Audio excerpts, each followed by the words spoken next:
ဒါလေးကတော့ Citroen ပါ Citroen D Special သူကနာမည်ကြီးတာအရန်ကြွေတာဒါလုံးဝ luxury classic ကနော်သူကဒီမီးလုံးကလေကဲရိုက်ရတော့ကိုယ့်ရိုက်ရတယ်ဆိုတော့နော်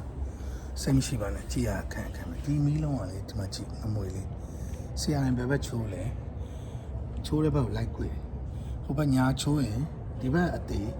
ဒီကောင်က antique တုံးရတယ်ဒီမီးလုံးကဒီလိုသွားတယ်နော် Citroen အခုကျွန်တော်ဟိုတော့ရောက်နေတယ်ကျွန်တော်လည်းအခု Citroen စီးတယ် Citroen စီးတယ် C5 စီးရပါတော့ဒီကောင် Citroen ဒီကောင် D Special လုံးဝ specialist သူက low height hydraulic suspension အခု locate လောက်တာလေ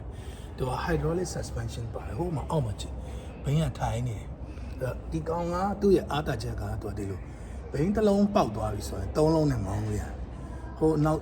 တစ်လုံးပေါက်ရင်အဲ့လုံးဖြုတ်ပြီးသွားတယ်ဒီသုံးလုံးနဲ့မောင်းလို့ရတယ်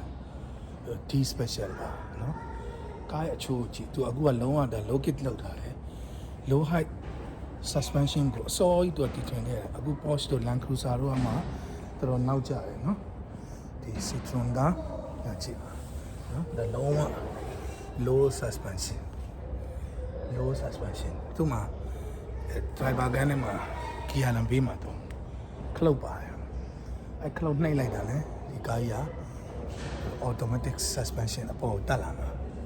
အရှိတက်အနောက်တက်အဲ့လိုတက်တယ်ဒါကတော့ museum ကားမလို့ကိုရီးယားဟောထူးခြားချက်ကတော့ဒီမှာကြည့်စီရတယ် steering ကြည့်အင်္ဂလေတချောင်းနဲ့နော်ဘေးမှာဘာမှမပါပဲနဲ့သူအဲ့လိုမောင်းလို့ရကားကတော့ connection အလက်ကြီးပါနော်ရင်းချစ်စရာကောင်းတဲ့ကားတွေ့ရတာဝမ်းသာပါတယ်ရင်းချစ်စရာကောင်းတဲ့ကားတွေပါဒါ Citroen D Special လို့ခေါ်တာနော်